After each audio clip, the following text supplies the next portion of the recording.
Canada, as we are every Monday, 6 to 10 Eastern, 3 to 7 Pacific, coming up on the halfway point of the show. And I welcome into the studio, there are not many times in my 30-year history of doing this radio show, or a radio show, that I interview someone that I've never interviewed before.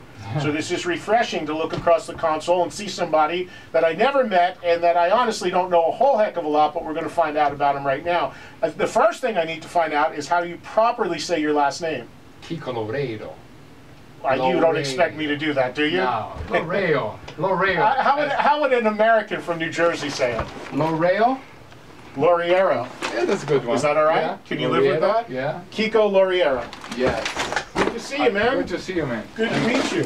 Thanks for inviting me, yeah. You told me off the air just now that you actually were at a recent taping of that metal show, and I didn't even know you were in the audience, right? Yeah, I was just with friends of mine there, watching the Robbie Zombie and Johnny Five. And Tom Kiefer, yeah. Yeah. Oh, I had no idea. I mean, listen, in L.A., there are so many great guitar players, you could probably throw a stone and you could find one in the audience, but yeah. I had no idea that you were there, and maybe one of these days we'll get you up there to play in our stands and show your stuff off. It's going to be a pleasure, yeah, for sure. So how long have you lived in America?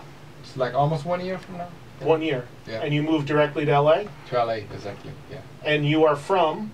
I'm from Brazil. Mm-hmm. I'm born in Rio, but I've lived my whole life in São Paulo. And I started my career playing a band called Angra when I was around 20 years old. And yeah. What year did Angra start? The first album was '93. Okay. We did a demo in '92. Sent to a German manager. He sent this demo to Japan. They like it. They financed the album. We recorded the album in Germany, and we went gold disc in Japan. Really? For a surprise, we were like just young kids, like 20, 21, and suddenly we're gold disc in Japan with the first album. The album called Angels Cry. And well, it was totally different that what was happening in the metal scene at that time, in a way, because '93 was like Black Album, Pantera, Sepultura, right? It was like that was the sound of the early '90s, or like Nirvana, or the grunge stuff, the or grunge that stuff, more heavy or like stuff. the Black Album, or like the heavy stuff, or the grunge stuff. And we were doing like this prog metal, power prog metal. I think like Dream Theater was the big name, was coming at that time as well. But for our surprise, Angra went gold disc, and then in Japan. In Japan, only in Japan. We didn't have. But even though you're a Brazilian band, in Brazil, was it well received or no? No, in Brazil we didn't have any record deal, not even That's US. That's funny when that happens. That was funny, right? It's weird. And my life was the same. You know, I was, my life didn't change. It was like gold record in Japan. But Japan, you're a big star, and in your own backyard, it's there's Kiko. yeah. So, but after like 1 year after that, we got a deal in Brazil. That then after that expanded to South America, and then also in '94 we got a deal in Europe. Basically because one of the songs in the album, we did a cover version of Kate Bush, Wuthering Heights, which was like a pop, well-known song from the '70s, and at least in Europe it was a big hit. And then we did a cover from that song, and that kind of brought the label's interest on us. And everything started from that. And then after that, in mid '90s, we started doing more Brazilian flavor, like a Sepultura did with the Roots album. You know, the Bloody Roots, and bringing all the Brazilian culture, the percussion, the way we do the melodies, the way we do the harmonies, that is pretty different than the European bands do. And then we kind of get quite a good success in Europe as well. I'm aware of Angra. I never listened to much of the music. I had heard some of it, but I remember there was a period of time, probably right around then, mid-90s, where you had, there was somebody in America that was working. I don't know if it was Muncie or if it was, I had a friend of mine who was a publicist, Chip. I don't know if you ever worked with the guy named Chipster. Yeah. And I remember getting the CDs in the mail and being told, you know, this Or maybe band, Mike Mazer. Michael Mazer, yes, who I worked with back in the 80s. Yeah. Michael was the guy that was, Michael Mazer was a guy, and for people, Michael Mazer's a PR guy now, and he's an old friend of mine, but Michael Mazer's a guy, there's two people that he used to, I remember him most yelling about, and one went on to tremendous success.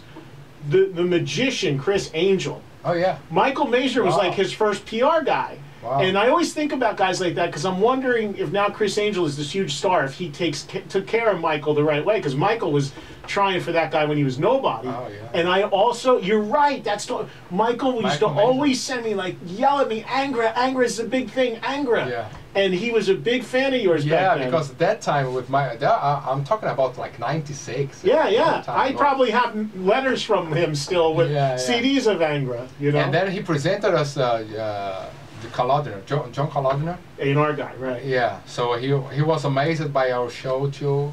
At that time, remember we were playing the big festivals in Europe and stuff in the mid-90s.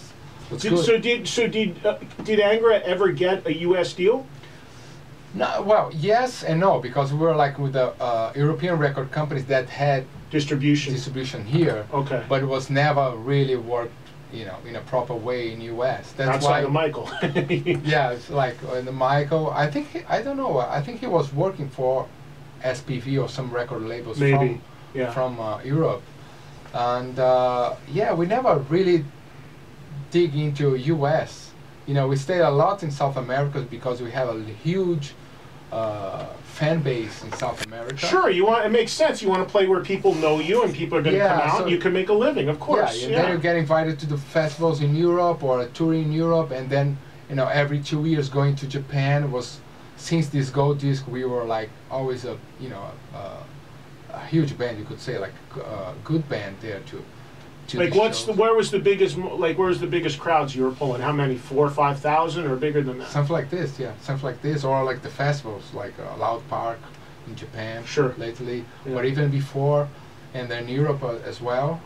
Mainly like France, Italy, not the whole Europe, and then in South America. And then in Brazil, what happened was, even we sing in English, right? But the Brazilians took us as, you know, like they took Sepultura, or like they take any sportist, you know, like Anderson Silva or somebody like this. They're proud of that we are conquering in other countries. So they embrace the band at that they point. embrace the band. It's like this patriotic feeling that goes beyond the music, you know. Right. They really respect what we're doing. They support us. Not only they like the music, but they support us. Was the band, were the vocals in the band always in English from the beginning? Yeah. So did your singer always know English? Yeah. So he, in a way. that he wrote lyrics and stuff, or someone else wrote them? Reading lyrics, yeah. But we always had like we had a English producer once, and then we have an American producer.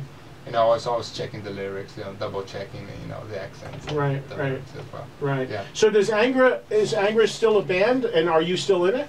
Yeah, actually, we kind of stopped for a while, and now we're kind of coming back. We never officially stopped, but we had a break, and now we're doing a tour in August this year, next month. In South America. South America. Again, it's like very easy to sell the shows and to do like proper tour there. Right. So we're doing like 13 shows in the next month. Yeah. And let's go back even before Angra, though. As a kid, you said you were born in Rio, but you've lived in Sao Paulo. Yeah. Now it's funny because we mentioned you were just at a taping of that metal show, and the show airs in Brazil.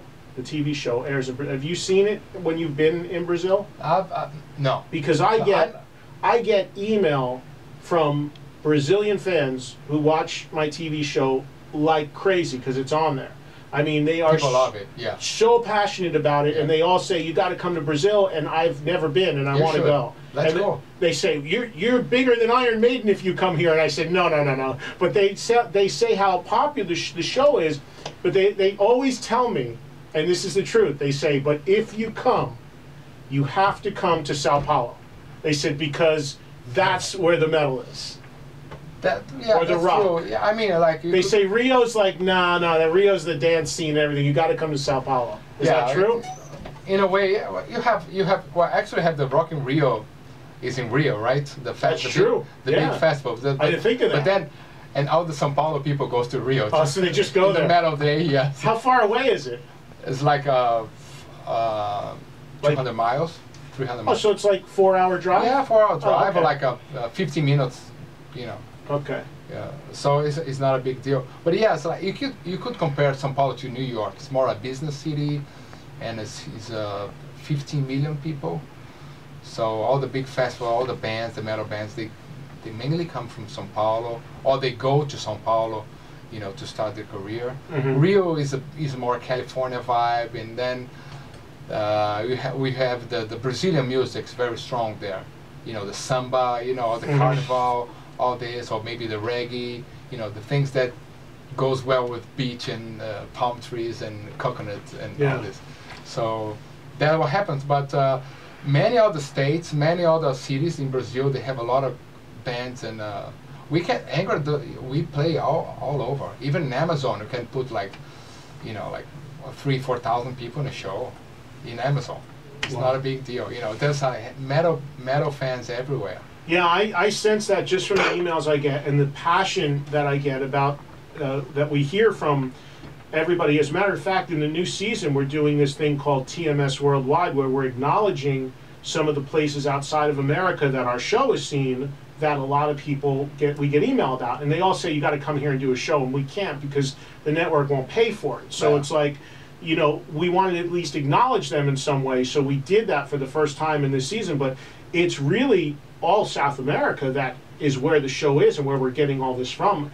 Outside Australia too, but Australia, Mexico, South America. But I mean, Venezuela and Brazil and Colombia, we're getting Colombia too. We get all these places that are just so passionate about the music. Yeah, they're passionate, active, you know, like in the internet. Yeah. It's really good to see. And they go to the shows, you know. That's why all the American bands, European bands, they go to Brazil all the time, you know.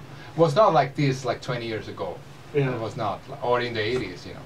Right. Interesting. We're talking to Kiko Loureiro, who is the guitarist from Angra and now has a solo career as well, which we're going to talk about.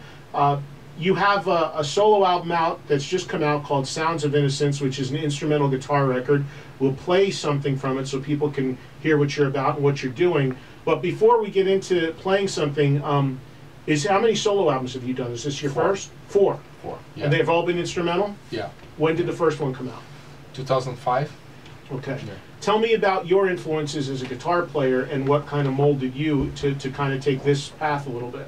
Well, I started with acoustic guitar, you know, nylon acoustic guitar, but I think the first guitarist that I remember really being passionate about it was Jimmy Page and Led Zeppelin. And after that, Iron Maiden, Tom Iommi as well, Black Sabbath. And when I was 13, 14, we had like the first Rock in Rio in Brazil. And in the same week in Brazil, that we never had any shows there back then. We are under a military dictatorship at that time. And then suddenly it comes to Brazil. Ozzy, Scorpions, Queen, Iron Maiden, Whitesnake, Yes, who else?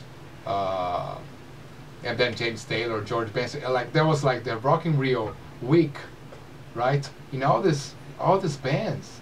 And like AC/DC, in the same night, AC/DC, Scorpions, Ozzy with Jake Lee, right, in the like 85, Whitesnake with John Sykes, Iron Maiden with Powerslave, Queen, and I was mesmerized of all this. So you got all that in one big dose. Well, I was too young to go to the show, but I was seeing that on TV, you know, seeing the guys hanging in the hotels and the swimming pool in Rio having fun, and then the shows, and then the backstage, the TV show, and all this. I was like, wow, this had a big impact on you. Yeah, it was a really big impact on me. So as far as the style, though, as far as playing, what are the guys that, you know, kind of shaped you as a solo guitar? Because doing instrumental solo records like this is, I mean, you know, you've got to have the chops and you've got to keep it interesting, and you know, there's only a few guys that have really had a lot of success with that kind of career. The two that come to mind immediately are Joe Satriani and Steve Vai, who have both been able to... Jeff Beck. Jeff Beck is like a legendary... Sure, but Beck, you know, I think of Beck more with, you know, Beck's done He's not a shred. Yeah, a wider range of stuff. But I mean, as far as like that total one-man shred sort of thing, Satriani is the only guy I think that I can think of that actually had actual hit singles, at least in America. You know, songs played on the radio, mainstream radio. It's all based on the melodies, and then that's my album. Mainly this one, The Sounds of Innocence, is I'm totally focused on the melodies. I'm very careful about being boring, because this, you know, this instrumental solo albums can be very boring. Yeah. But you also have the audience that likes that.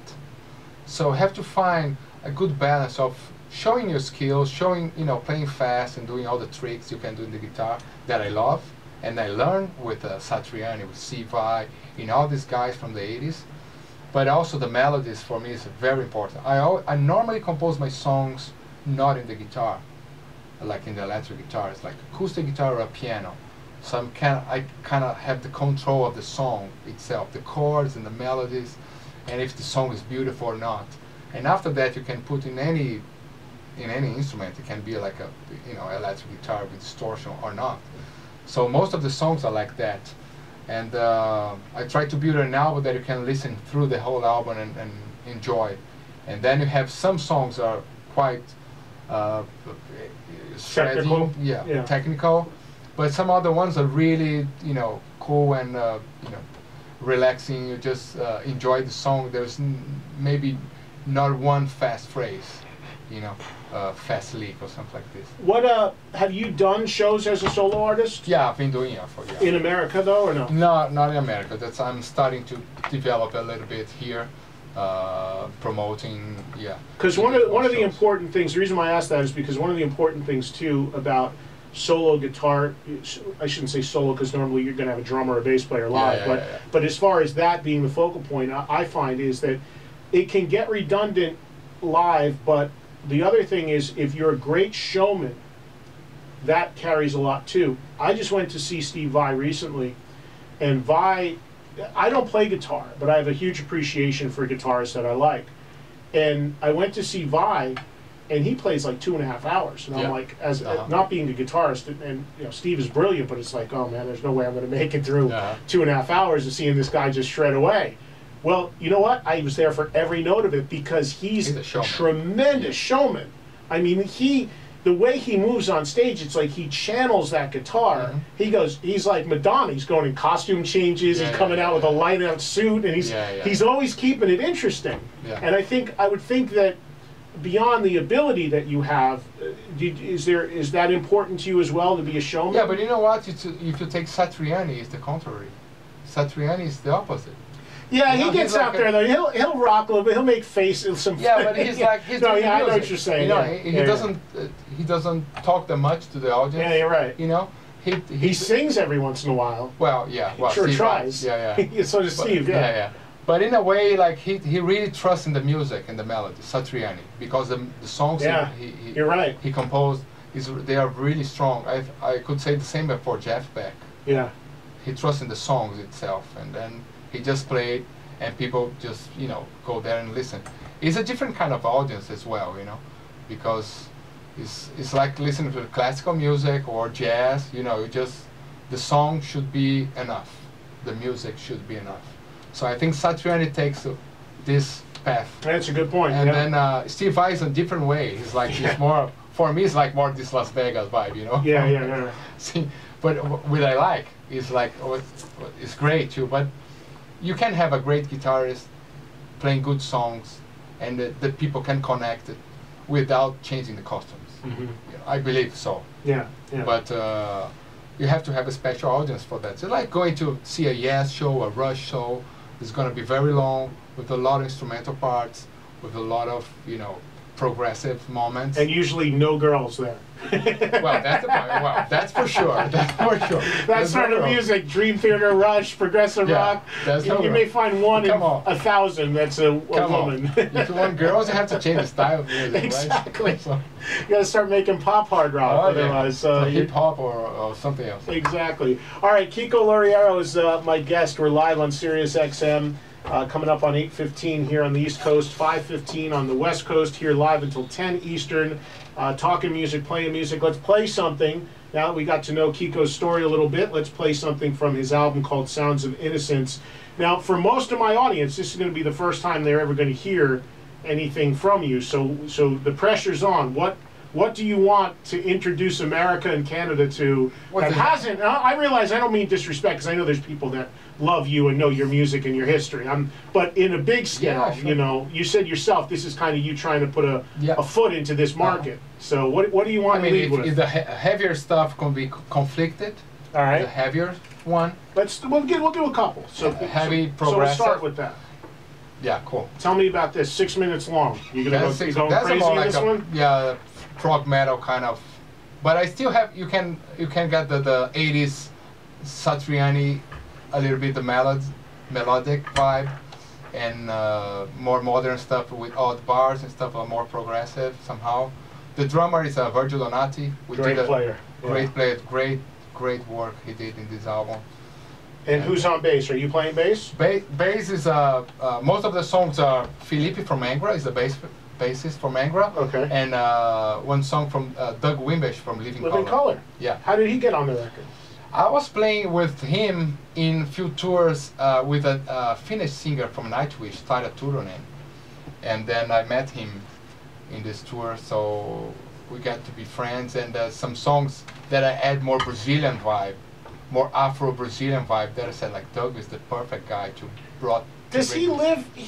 Does he live in America? So I thought I heard someone. Connecticut. Oh, I thought I heard one of. Maybe I was wrong. I thought one of the guys from Living Colour moved out of the country, but they were in here, all of them, not too long ago. When they put out a record about a year or so ago. Yeah, I had them all in here. So, all right. Well, let's let everybody hear what your playing is all about, at least on one track, and we'll give everybody another taste, at least another song before we let you go. Kiko Loureiro, Sounds of Innocence. The album's out now. You can get it now anywhere you get iTunes or everywhere. Amazon if you want the CD like I like. Then check it out. This is a track called Conflicted, and we'll take some calls. Maybe, if you don't mind, we'll take a few calls from the audience. Yeah. Get a little feedback, 866-315-2663. After you check them out in action, we'll get some calls going here on Eddie Trunk Live, Trunk Nation. Nice.